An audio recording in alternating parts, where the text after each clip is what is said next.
जय हिंद साथियों, welcome to self study classes Vishwamit Jain YouTube channel में आप सभी का स्वागत है। दोस्तों, आज की कक्षा स्टार्ट हो चुकी है, तो सभी लोग वीडियो को लाइक कर दें और सभी को वीडियो को शेयर भी करना है। और जो भी साथी अभी तक टेलीग्राम ग्रुप से नहीं जुड़ पाए हैं वो टेलीग्राम ग्रुप से जुड़ जाएं। टेलीग्राम ग्रुप से जुड़ने के लिए आपको क्या करना है, टेलीग्राम ऐप डाउनलोड करना है, फिर उसमें सर्च करना है IAS study trick, STUDY study TRICK, ठीक है। IAS स्टडी ट्रिक आप सर्च करेंगे तो ज्वाइन हो जाना, जहां पर PDF और बहुत सारा स्टडी मटेरियल आपको मिलता है। आज हम हिंदी पेडागोजी में पार्ट 6 के बारे में यहां पर चर्चा करने वाले हैं। तो स्टार्ट करेंगे आज का ये वीडियो।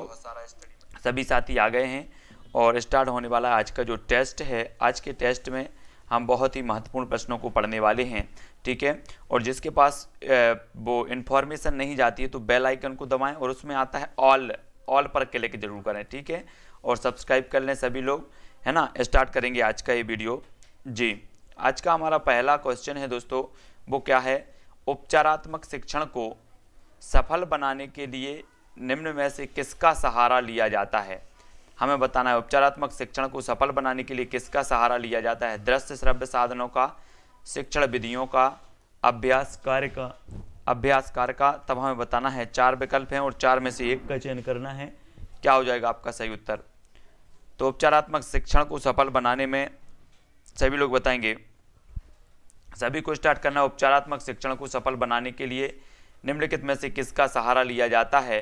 तब आपका उत्तर क्या होगा, सभी का सहारा लिया जाता है। दृश्य श्रव्य साधनों का भी, शिक्षण विधियों का भी, अभ्यास कार्य का भी। यानी विकल्प नंबर जो डी है आपका वो बिल्कुल सही हो जाएगा, डी नंबर का, ठीक है। अपना सभी लोग आकलन करते जाएंगे, अपने अपने सभी लोग नंबर बताएंगे फिर लास्ट में, ठीक है। तो सभी लोगों को अपना अपना जो क्या है तो सभी को देखना है, ठीक है। 4 विकल्पों में से अपने अपने नंबर सभी लोग काउंट करते जाएंगे। अगला क्वेश्चन देख लेते हैं, उपचारात्मक कार्य होना चाहिए। तो प्रश्न क्रमांक 2 का उत्तर सभी लोग बताएंगे। उपचारात्मक कार्य होना चाहिए प्रत्येक पाठ की समाप्ति पर, या फिर प्रत्येक माह, या फिर वर्ष में 3 बार। सभी लोग बताएंगे आपका जो उत्तर हो जाएगा, वर्ष में 3 बार या वर्ष में 4 बार। तो हमें उत्तर बताना है। 4 विकल्प हैं, 4 में से एक का चयन करना है। सभी लोग उत्तर बताएंगे जी। उपचारात्मक कार्य होना चाहिए तो क्या होगा इसका उत्तर। तब अधिकांश लोगों ने बिल्कुल सही बताया है कि जो उपचारात्मक कार्य होनी चाहिए वो होनी चाहिए प्रत्येक पाठ की समाप्ति पर। यानी कि जो विकल्प नंबर ए है वो आपका बिल्कुल सही हो जाएगा, ठीक है। ए नंबर बिल्कुल सही है, उपचारात्मक कार्य होना चाहिए प्रत्येक पाठ की समाप्ति पर। तब अगला क्वेश्चन देखेंगे, ए नंबर आपका सही है। जिन्होंने भी ए बताया उनका आंसर बिल्कुल सही है। उपचारात्मक शिक्षण का आधार निम्न में से कौन सा है। स्वपरीक्षण, पाठ पुस्तक परीक्षण, निदानात्मक परीक्षण या फिर व्याख्यान परीक्षण। तब हमें बताना है उपचारात्मक शिक्षण का आधार क्या है। कल जब हम पढ़ रहे थे कि उपचारात्मक और निदानात्मक, तो मैं आपको बता दूं कि निदानात्मक जो परीक्षण होता है इसमें कारणों की खोज की जाती है और उपचारात्मक परीक्षण में उन कारणों के आधार पर उपचार किया जाता है ना। तो हमें ये चीज़ याद रखनी है। तब उपचारात्मक जो शिक्षण का आधार माना जाता है साथियों, वो माना जाता है क्या, निदानात्मक परीक्षण। यानी कि जब कारणों का पता चल जाता है उसके बाद उपचारात्मक परीक्षण होता है ना। तो इसका जो विकल्प नंबर सी जिन्होंने भी बताया उनका आंसर बिल्कुल सही हो जाएगा, ठीक है। अगला क्वेश्चन देखेंगे, बोलने में कठिनाई अनुभव करने वाले छात्रों को अधिक से अधिक बोलने व पढ़ने का अवसर मिलना चाहिए। मन से भय एवं झिझक की भावना निकालनी चाहिए। को अभ्यास के समुचित अवसर उपलब्ध करवाना चाहिए या फिर उपर्युक्त सभी। तो बोलने में कठिनाई अनुभव करने वाले छात्रों को क्या करवाना चाहिए, उत्तर हमें बताना है। सभी लोग उत्तर बताएंगे। 4 विकल्प हैं और 4 में से एक का चयन करना है। सभी लोग करेंगे एक का चयन। जब प्रश्न क्रमांक जो 4 का उत्तर हो जाएगा साथियों वो क्या होगा। अधिकांश लोगों ने बिल्कुल सही बताया है।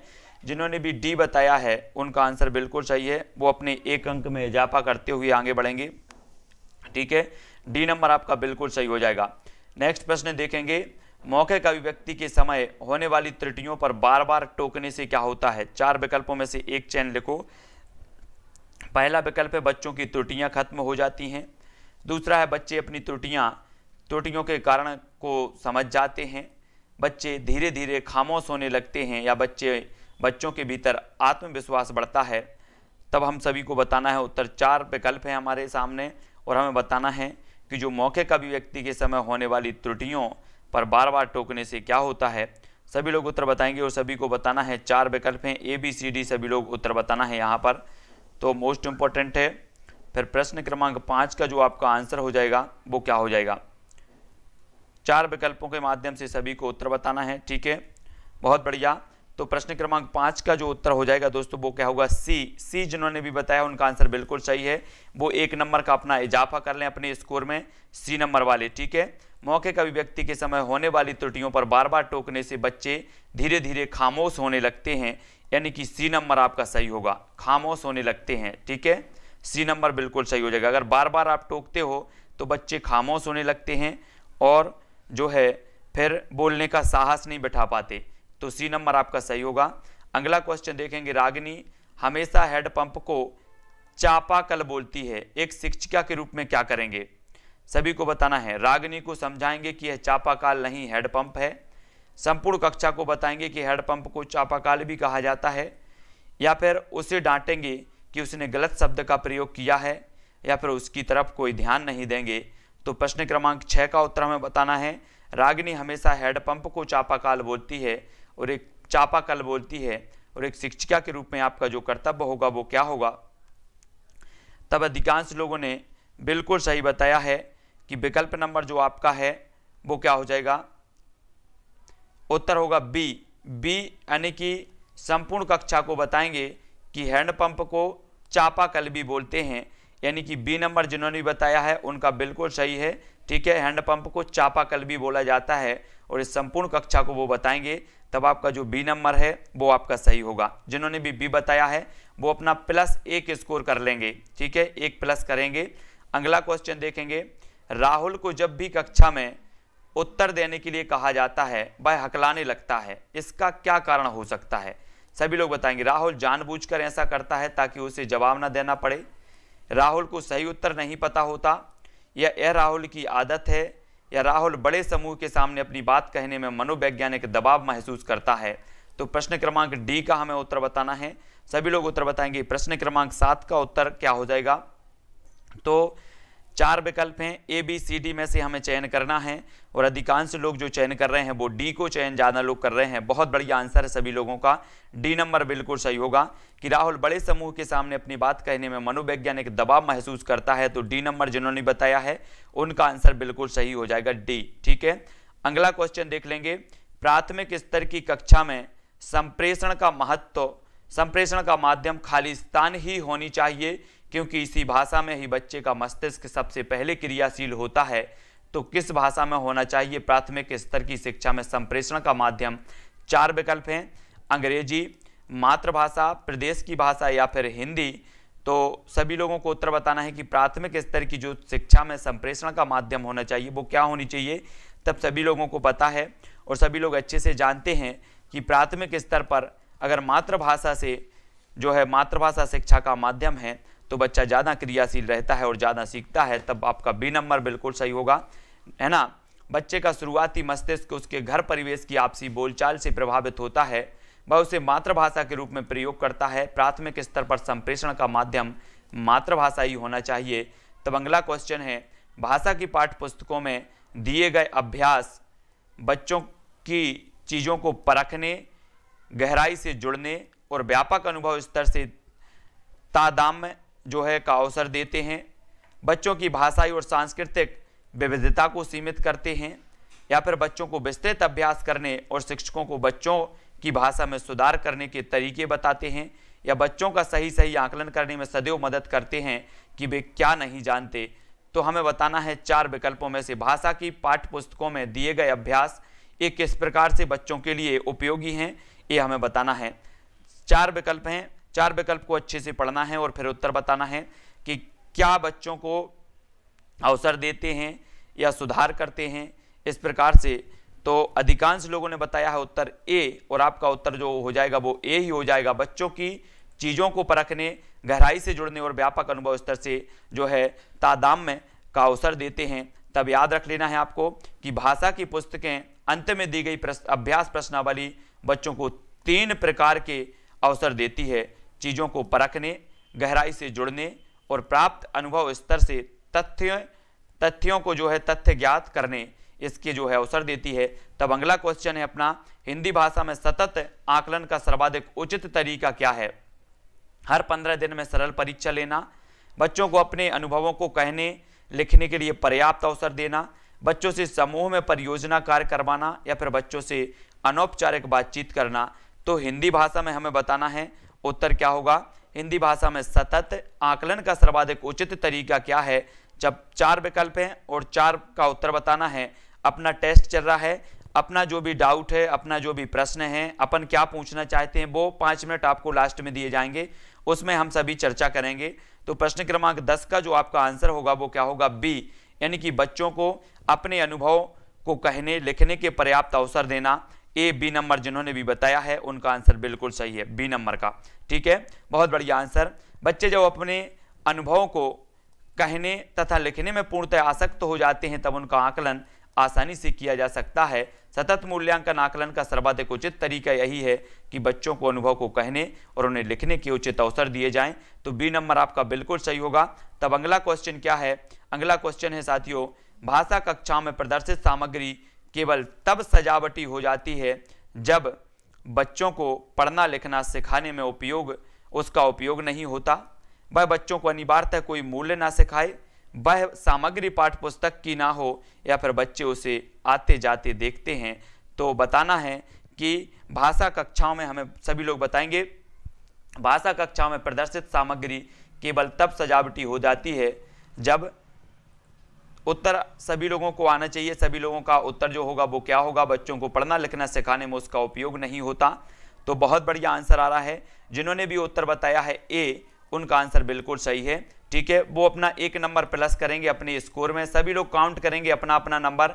ठीक है, सभी लोगों को काउंट करते जाना है। जिन प्रदर्शित सामग्रियों का उपयोग पढ़ने लिखने या सीखने में ना हो, कक्षा में उन्हें दिखाना निरर्थक होता है, वे मात्र सजावटी तौर पर ही अपनी भूमिका निभाते हैं। तब अगला क्वेश्चन है, चॉम्स्की के अनुसार बच्चों के पास भाषा सीखने की क्षमता जन्मजात होती है, अतः हिंदी भाषा की कक्षा में बच्चों को हमें बताना है विविध भाषा प्रयोगों से परिचित प्राप्त करने के अवसर दिए जाने चाहिए, या फिर व्याकरण के नियम समझा दिए जाएं ताकि वे अपनी इस क्षमता के माध्यम से जल्दी भाषा सीख सकें, या सतत और व्यापक आकलन की प्रक्रिया से मुक्त रखें, उन पर आवश्यक बोझ न डालें, या कुछ भी पढ़ाने की आवश्यकता नहीं है।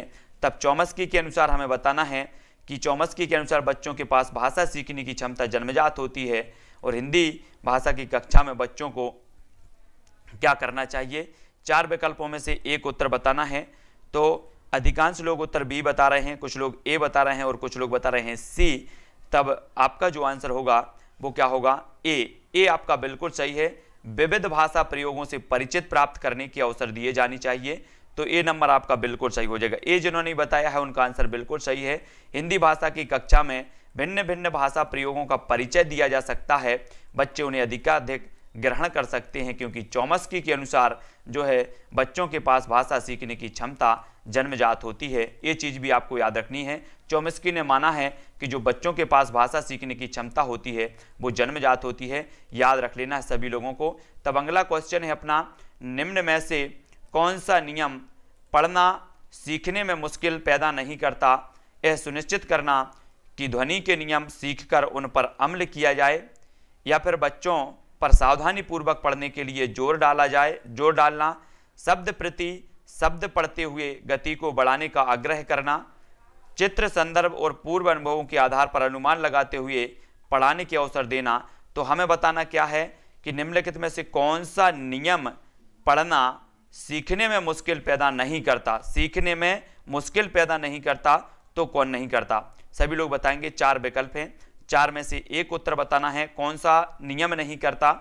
तो अधिकांश लोग उत्तर बता रहे हैं डी और कुछ लोग बता रहे हैं, बहुत बढ़िया, डी ही अधिकांश लोगों ने बताया है। तब आपका आंसर भी डी होगा कि चित्र संदर्भ और पूर्व अनुभव के आधार पर अनुमान लगाते हुए पढ़ाने के अवसर देना, ये जो है सीखने में मुश्किल पैदा नहीं करता। तो डी नंबर बिल्कुल सही होगा। जिन्होंने भी डी बताया है उनका आंसर बिल्कुल सही है।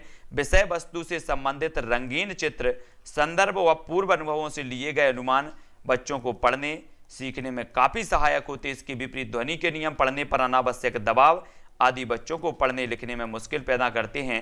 तब अगला जो क्वेश्चन है, प्राथमिक स्तर पर भाषा शिक्षण का मुख्य उद्देश्य है तो क्या है? प्राथमिक शिक्षण पर भाषा शिक्षण का मुख्य उद्देश्य क्या है? 4 अक्षर वाले शब्द पढ़ लिख लेना, पाठ्य पुस्तक के अंत में दिए गए सभी अभ्यासों को पूरा करना, या फिर दूसरों की बातों को धैर्य से सुनना और सुनी बात पर अपनी टिप्पणी देना, सी, या फिर वर्णमाला को क्रम से याद करना। तो प्रश्न विकल्प 4 पढ़ना है और 4 विकल्प में से फिर हमें उत्तर बताना है। तब आपका उत्तर क्या होगा? प्राथमिक स्तर पर भाषा शिक्षण का मुख्य उद्देश्य क्या होता है? तो सभी लोग उत्तर बताएंगे और 4 विकल्प हैं, तब ABCD के आधार पर बताना है और अधिकांश लोगों ने बिल्कुल आंसर सही बताया है कि सी नंबर इसका सही होगा। दूसरों की बातों को धैर्य से सुनना और सुनी बात पर अपनी टिप्पणी देना, ये प्राथमिक स्तर पर भाषा शिक्षण का मुख्य उद्देश्य होता है। तब आपका बिल्कुल सही आंसर होगा सी। ठीक है, बहुत बढ़िया आंसर। अगला क्वेश्चन देख लेते हैं। अगला क्वेश्चन है जातियों, क्या है कि तुम्हारे आसपास ऐसे कौन से फूल हैं जिनकी बहुत तेज महक है? फूलों के नाम अपनी भाषा में लिखो। हिंदी भाषा के इन अभ्यासों का क्या उद्देश्य है? उद्देश्य हमें बताना है।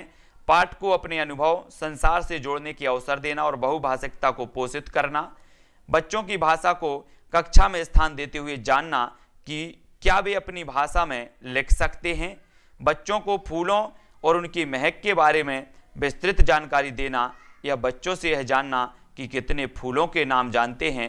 तब सभी लोग उत्तर समझ के बताएंगे, है ना? सभी को समझ करके उत्तर बताना है ना? तुम्हारे आसपास ऐसे कौन कौन से फूल हैं जिनकी बहुत तेज महक है? फूलों के नाम अपनी भाषा में लिखो। हिंदी भाषा के इन अभ्यासों का उद्देश्य क्या होता है?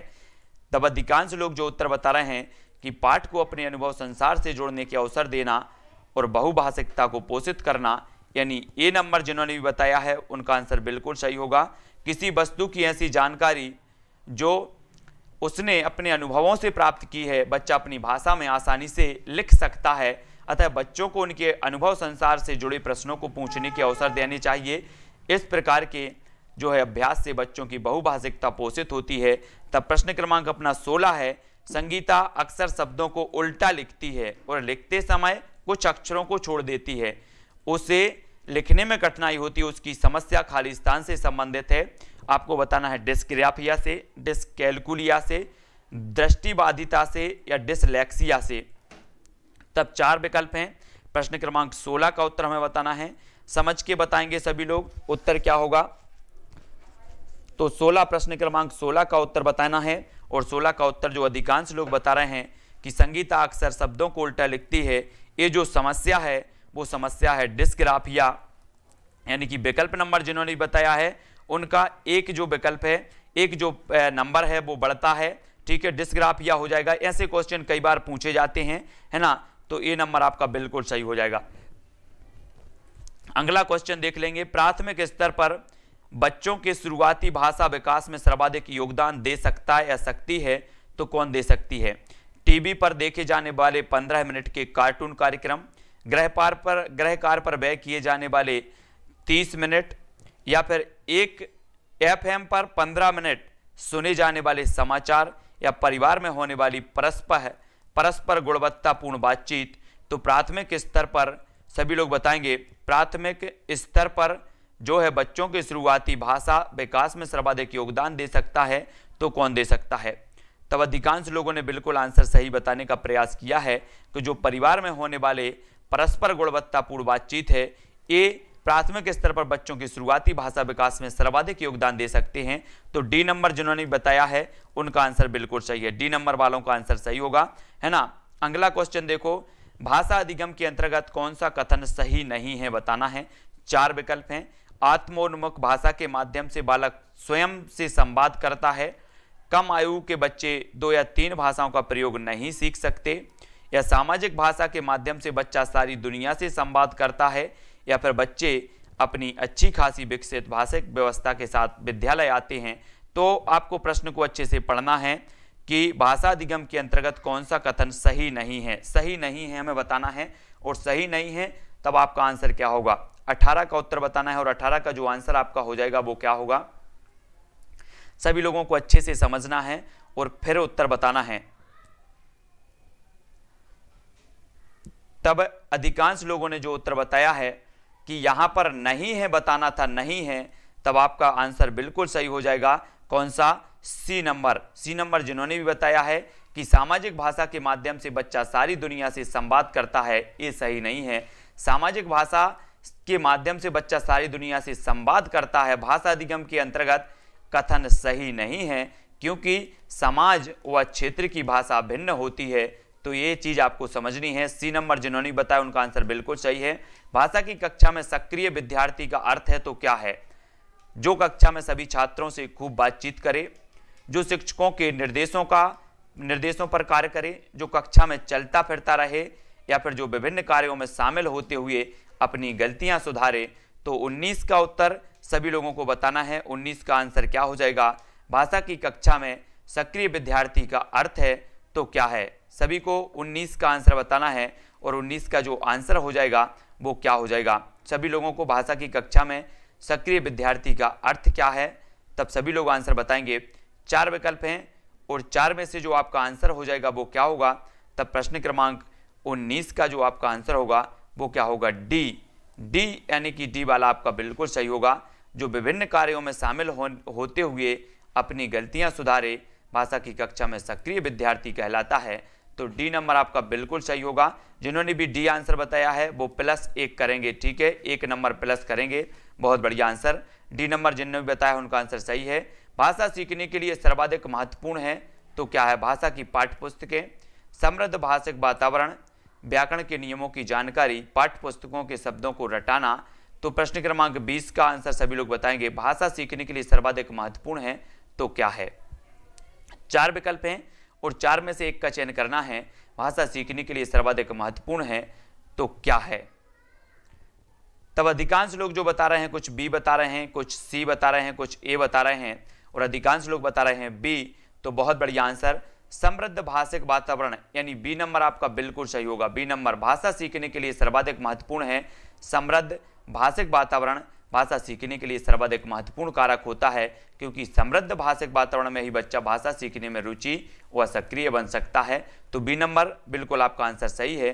द्वितीय भाषा सीखने की प्रक्रिया में महत्वपूर्ण है तो क्या है? भाषा शिक्षक का व्यवहार, अभिभावकों का प्रोत्साहन, अभिवृत्ति एवं अभिप्रेरणा, या फिर ये सभी। 21 का आंसर हमें बताना है और 21 का आंसर क्या होगा? द्वितीय भाषा सीखने की प्रक्रिया में महत्वपूर्ण है तो क्या है? बहुत बढ़िया, 21 का आंसर। 21 का आंसर क्या होगा? सभी लोग बताएंगे सभी का आंसर क्या हो जाता है। तो अधिकांश लोगों ने जो आंसर दिया है वो क्या दिया है? द्वितीय भाषा सीखने की प्रक्रिया में जो महत्वपूर्ण है वो डी नंबर आपका बिल्कुल सही है ना। भाषा शिक्षक का व्यवहार भी, अभिभावकों का प्रोत्साहन भी, अभिवृत्ति एवं अभिप्रेरणा भी और सभी होता है। द्वितीय भाषा सीखने की प्रक्रिया में भाषा शिक्षक का व्यवहार, अभिभावकों का प्रोत्साहन, अभिवृत्ति एवं अभिप्रेरणा आदि सभी महत्वपूर्ण है। तो डी नंबर आपका बिल्कुल सही होगा, ठीक है। यदि सुलेखा रेलगाड़ी को रेलगाड़ी कहती है तो एक भाषा शिक्षक के रूप में आप क्या करेंगे? सभी लोग बताएंगे। 4 विकल्पों में से एक का चयन करना है। सुलेखा से रेलगाड़ी शब्द 30 बार लिखवाएंगे ताकि दोबारा गलती ना हो। उसकी कॉपी पर रेलगाड़ी शब्द लिखेंगे और सुलेखा से पूछेंगे कि लिखे हुए दोनों शब्दों में क्या अंतर है। उसे अपना शब्द स्वयं ठीक करने के लिए कहेंगे। रेलगाड़ी शब्द पर घेरा लगाकर सही शब्द लिखकर सुलेखा की कॉपी वापस कर देंगे, या फिर रेलगाड़ी शब्द पर घेरा लगाएंगे और सुलेखा को डांटेंगे ताकि वह आगे से शब्दों को सही लिखे। तो 22 का आंसर बताना है और अधिकांश लोगों ने उत्तर बताया है। क्या बताया है? अधिकांश लोग बी बता रहे हैं। बहुत बढ़िया आंसर, बी नंबर आपका बिल्कुल सही है, ठीक है। उसकी कॉपी पर रेलगाड़ी शब्द लिखेंगे और सुलेखा से पूछेंगे कि लिखे हुए दोनों शब्दों में क्या अंतर है ना, तब आपको उसको समझ में आएगा। तो बी नंबर जिन्होंने बताया उनका आंसर बिल्कुल सही है। यदि प्राथमिक स्तर का कोई छात्र किसी शब्द को लिखते समय छोटी और बड़ी मात्रा में अंतर नहीं समझ पाता तो भाषा शिक्षक को चाहिए कि वह शुद्ध और अशुद्ध दोनों अक्षरों को कॉपी में लिखवाकर उनमें अंतर पूछने को कहे। इससे उसके उच्चारण की ध्वनि त्रुटि आसानी से समझी जा सकती है। अगला क्वेश्चन है, एक समावेशी कक्षा में कविता पढ़ाने के लिए आप क्या करेंगे? कविता पढ़ाने के लिए 23 का आंसर बताना है। कविता को चार्ट पेपर पर लिखकर बच्चों की पहुंच से दूर दीवार पर लगा देंगे और उसकी और संकेत करके कविता जोर जोर से पढ़ेंगे। कविता को टेप रिकॉर्डर से सुनाएंगे ताकि सभी बच्चों पर ध्यान दिया जा सके। कविता को पढ़ने के लिए एक से अधिक विधियों का प्रयोग करेंगे ताकि बच्चों को विभिन्न इंद्रियों से अनुभव करने का अवसर मिल सके। एक ही कविता को 5 बार सुनाएंगे, पाठ करवाएंगे ताकि सभी बच्चों की समझ में आ जाए। तो हमें बताना है कि एक समावेशी कक्षा में कविता पढ़ाने के लिए आप क्या करेंगे। 4 विकल्प हैं, 4 विकल्पों को अच्छे से पढ़ना है और उत्तर बताना है। सभी लोग पढ़ेंगे तब आपका आंसर क्या हो जाएगा। तो अधिकांश लोगों ने जो बताया है वो क्या बताया है, 23 का आंसर बिल्कुल सही बताया है कि कविता को पढ़ने के लिए एक से अधिक विधियों का प्रयोग करेंगे ताकि बच्चों को विभिन्न इंद्रियों से अनुभव करने का अवसर मिल सके। तो सी नंबर आपका बिल्कुल सही होगा। ठीक है, सी नंबर आपका बिल्कुल सही है, बहुत बढ़िया। कविता पाठ करते समय शिक्षक बच्चों को भिन्न भिन्न भाव भंगिमा के साथ पढ़ाने का इस प्रकार प्रयास करे कि उसके संकेत, भाव तथा ध्वनि बच्चों को आसानी से समझ में आ जाएं। तब आपका विकल्प नंबर जो सी है वो बिल्कुल सही होगा। ठीक है, अगला क्वेश्चन देखेंगे। विद्यालय आने से पूर्व बच्चों के पास 5000 वाक्य होते हैं। अपनी भाषा की जटिलता और समृद्ध संरचनाएं होती हैं। अपनी भाषा का संपूर्ण बाल साहित्य होता है या 5000 शब्द होते हैं। तब 24 का आंसर बताना है। 24 का आंसर क्या होगा सभी लोगों को बताना है। तो विद्यालय आने से पूर्व बच्चों के पास क्या होता है, तो सभी लोग बताएंगे। 4 विकल्प हैं, 24 का जो आपका आंसर हो जाएगा। अधिकांश लोगों ने बिल्कुल आंसर सही बताया है कि अपनी भाषा की जटिल और समृद्ध संरचनाएं होती हैं। तो बी नंबर आपका सही होगा। ठीक है, बहुत बढ़िया आंसर है ना। अपने घर और परिवार के माहौल से निकलकर जब बच्चा पहली बार विद्यालय में प्रवेश करता है तो उसके पास अपनी एक जटिल एवं समृद्ध संरचना वाली भाषा होती है। ठीक है, तो ये चीज़ आप लोग समझते हैं। और अगला क्वेश्चन देखते हैं। हिंदी भाषा शिक्षक को यह स्वीकार करना चाहिए कि गलतियां सीखने सिखाने की प्रक्रिया पर अभिन्न हिस्सा हैं।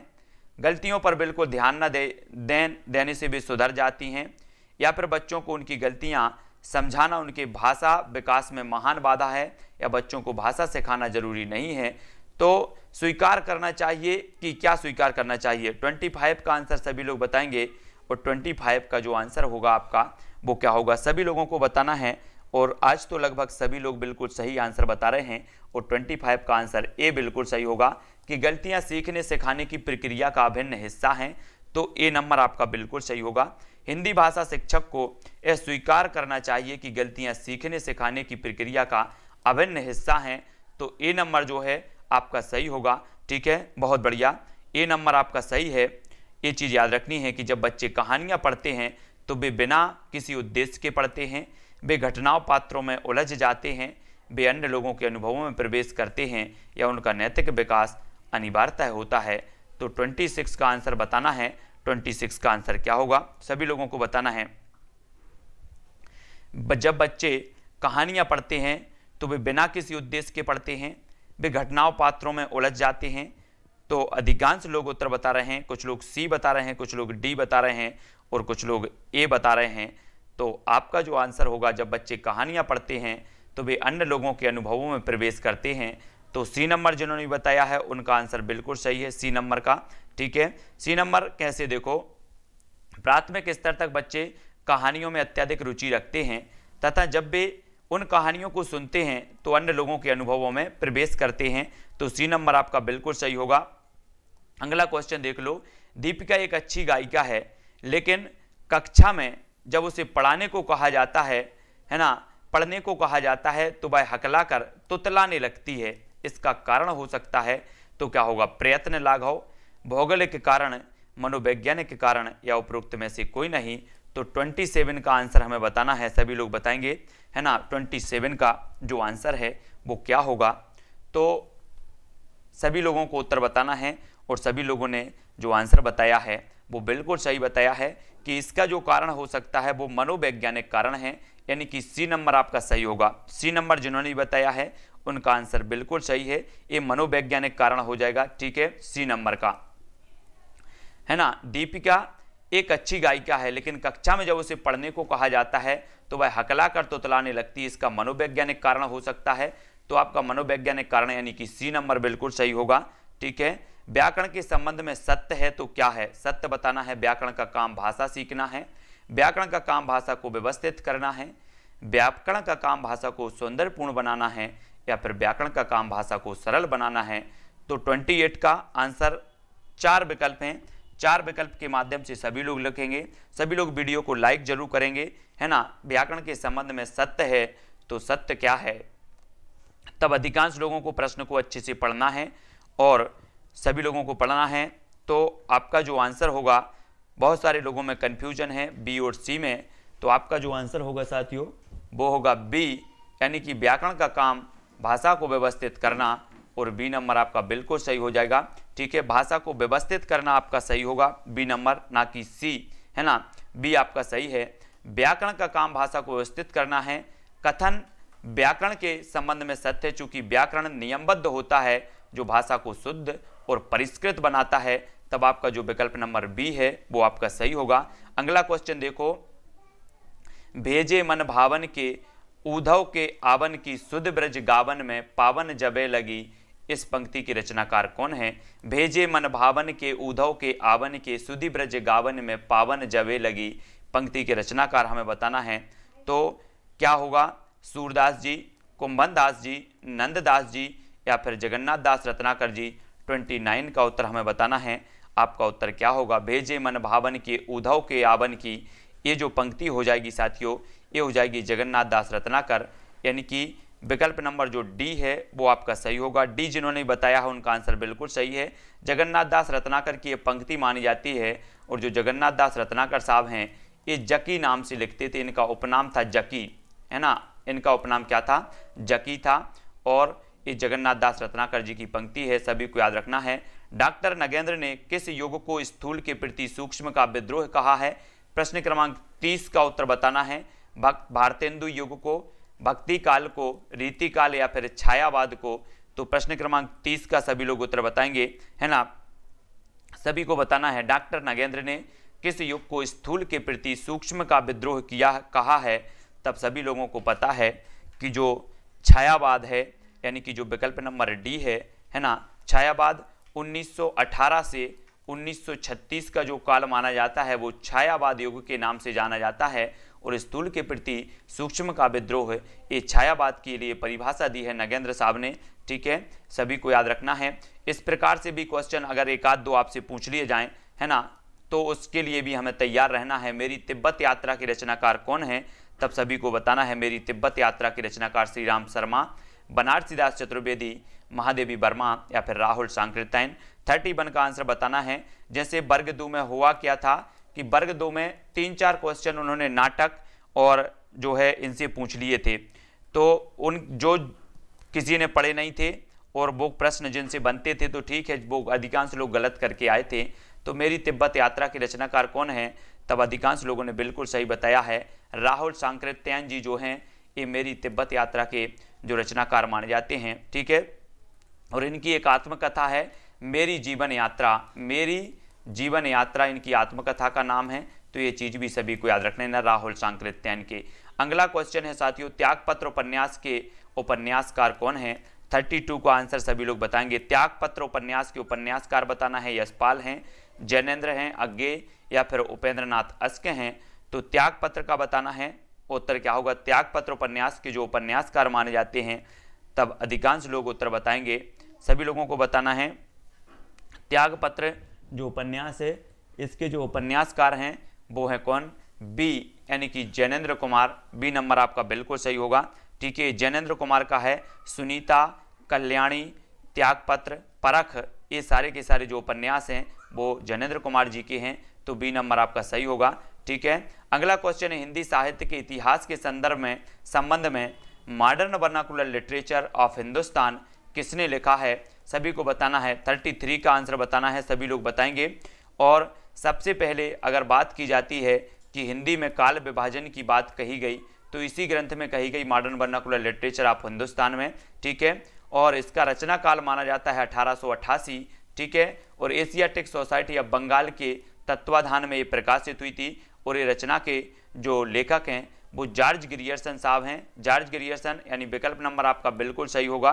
ठीक है, इन्होंने सर्वप्रथम भक्ति काल को स्वर्ण युग की संज्ञा दी थी जॉर्ज ग्रियर्सन साहब ने। और सरस्वती पत्रिका के संपादक कौन थे, तो सभी लोगों को बताना है।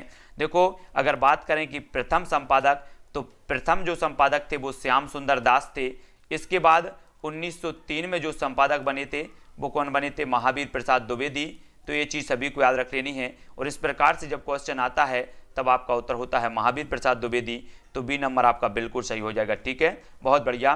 भाषा शिक्षक में होने आवश्यक नहीं है, तो क्या आवश्यक नहीं है, तब सभी लोग उत्तर बताएंगे 35 का। भाषा शिक्षक में होने आवश्यक नहीं है व्याकरण का ज्ञान, सुंदर लेख, विषय और मूल्यांकन विधियों का ज्ञान, या फिर रसायनों का ज्ञान। भाषा शिक्षक में हमें बतानी है 4 विकल्प हैं और 4 में से एक उत्तर सभी लोग बताएंगे। आपका जो आंसर हो जाएगा, अधिकांश लोगों ने 35 का जो आंसर बताया है वो बिल्कुल सही बताया है कि डी नंबर आपका सही है, रसायनों का ज्ञान होना आवश्यक नहीं है, और डी नंबर आपका सही होगा। यहाँ पर हमने 35 प्रश्नों पर चर्चा की है और 35 प्रश्नों के बाद किसने कितने नंबर प्राप्त किए हैं वो सभी लोग बताएंगे, और किसी को कहीं कोई डाउट लगता है वो भी बताएंगे।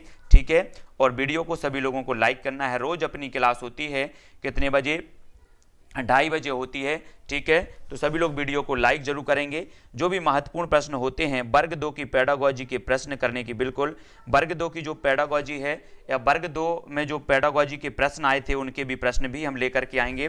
ठीक है, सीमा जी, रोहित जी, अंजना जी, यहाँ पर जसवंत जी बोल रहे थे अभी कि डरते क्यों हो। डर तो लगता ही है साहब कि आपका कोई प्रश्न जो है गलत ना हो, है ना। इस प्रकार से कुछ ना कुछ तो रहता है। कुल अटेंड किए हैं 35 में से 28, साधना जी 33, 35 से 27 कृष्णा जी, सरोज जी, आर्या जी 54 से 35, विजय जी बहुत बढ़िया 35 से 26 भी किए हैं, रेखा जी, अनिल जी 33 से 28, है ना, साधना जी और जितेंद्र जी, ब्रजभूषण जी, राजेश जी 33 से 27, रचना जी 32 से 28, धर्मदास जी 28 से। ठीक है, बहुत बढ़िया आंसर, है ना। अंकुर दीक्षित जी, मनोज जी, शहीद खान जी, प्रीति जी, पुष्पेंद्र जी, युवी जी, शिवा भदौरिया जी, विनोद चावला जी 35 से 30 हैं, रोहित घोसी जी बहुत बढ़िया, और साधना जी। ठीक है, बहुत बढ़िया। तो जसवंत जी, पूजा जी, प्रीति जी, सुमन जी और पिंकेश जी, साधना कोष्टी जी बहुत बढ़िया। तो इसी प्रकार से अपनी क्लास होती है। मॉर्निंग में नहीं हो पाती, मॉर्निंग में साधना जी, है ना, जितेंद्र जी, और बुक नहीं मिल रही अंकुर दीक्षित। तो कौन सी बुक नहीं मिल रही है कृष्णा? ऑनलाइन भी मिल जाएगी अगर पेडागोजी की खरीदनी है, पेडागोजी की नहीं मतलब ये कंबाइन खरीदनी है। यूथ कंपटीशन की सरिता रावत जी 35 से 25 हैं। ठीक है, नेक्स्ट क्लास अपनी होगी पर्यावरण की। पर्यावरण की क्लास होगी शाम को 6:30 बजे। ठीक है, बहुत बढ़िया। अनिल जी बहुत बढ़िया, एक्सप्लेन कर दीजिए, क्या एक्सप्लेन करना है अनिल केवट जी, आर्या पाल जी, ओम प्रकाश जी, नीरज द्विवेदी जी। ठीक है, बहुत बढ़िया। 35 में से 33 आए हैं। ठीक है, बहुत बढ़िया नीरज जी, शहीद खान जी, पुष्पेंद्र जी, चौरसिया जी, 16 देखे हैं, 3 गत हो गए हैं, बहुत बढ़िया। तो चौरसिया विवेक जी के, रेखा जी, पूजा जी, है ना, बहुत बढ़िया। मोहम्मद खान जी, जितेंद्र जी, पुष्पेंद्र जी, है ना। मार्केट में ऑनलाइन है, ऑनलाइन देख लो, ऑनलाइन मिल जाएगी आपको। स्मृता जी, ज्योति जी, खुशी जी, अनिल जी, ब्रजभूषण जी, शाहिद खान जी। ठीक है, बहुत बढ़िया। तो अनुराधा, कौशल जी, नीरज जी, अगर मार्केट में कोई पुस्तक नहीं मिलती तो उसको ऑनलाइन देख लिया करो, ऑनलाइन मिल जाती है और आपके घर आ जाती है वो पुस्तक, अनुराधा जी। ठीक है, बहुत बढ़िया। अरिहंत की बुक है, बहुत बढ़िया। नीरज जी, आर्या जी, ओम प्रकाश जी, विनय जी, गोपाल जी, ज्योति जी, थैंक यू, है ना, बहुत बढ़िया, धन्यवाद। मैं अधिकांश प्रयास करता हूं कि जो प्रश्न हैं वो आप तक पहुंचें और बिल्कुल सही पहुंचें। ठीक है, ज़्यादा से ज़्यादा कोशिश करता हूं कि कहीं कोई मिस्टेक ना हो, गलतियां ना हो, और उसके बाद भी अगर कोई गलती आप लोगों को समझ में आती है तो बताने का प्रयास जरूर करें लास्ट में, वीडियो के लास्ट में। ठीक है, बहुत बढ़िया, है ना, बहुत बढ़िया। तो